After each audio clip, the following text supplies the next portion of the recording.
একদিন এক ঘন জঙ্গলে বাস করত এক চঞ্চল ও বুদ্ধিমান বানর, যার নাম ছিল মিকু।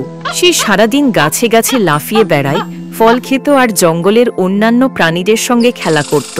একদিন হঠাৎ সে এক গাছে প্রচুর পাকা কলা দেখে খুব খুশি হয়ে গেল। সে মজা করে কলা খেতে লাগলো। ঠিক তখনই এক ধূর্ত শিয়াল ফিকো সেখানে এসে হাজির হলো। ফিকো মিষ্টি হেসে বলল, বন্ধু মিকু, তুমি একা একা এত কলা খাচ্ছ, একটু আমাকেও দাও না। মিকু সদয় মন নিয়ে তাকে কিছু কলা ভাগ করে দিল। এরপর থেকে ফিকো প্রতিদিন আসতে লাগলো। কলা খেতে কিন্তু একবারও সাহায্য করত না। মিকু বুঝতে পারল ফিকো শুধু সুবিধা নিচ্ছে, তাই একদিন সে এক মজার চাল দিল। মিকু বলল, আজ আমি পাকা কলার গাছ পেয়েছি নদীর ওপারে, চলো আমরা একসাথে খুঁজে বের করি। ফিকো লোভে পরে সঙ্গে সঙ্গে রাজি হয়ে গেল। নদীর কিনারে গিয়ে মিকু বলল, তুমি আগে যাও, আমি পেছনে আসছি।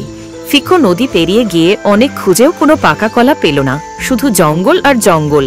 বুঝতে পারল মিকু তাকে চালাকির সঙ্গে শাস্তি দিয়েছে। আর মিকু নদীর অন্য পাশে বসে হেসে বলছে, বন্ধু হও কিন্তু লোভী হবে না। এই ঘটনার পর ফিকু তার ভুল বুঝতে পারল এবং আর কখনো কাউকে ঠকানোর চেষ্টা করল না। নতুন পর্ব দেখতে চাইলে সাবস্ক্রাইব করে পাশে থেকো ছোট্ট বন্ধুরা।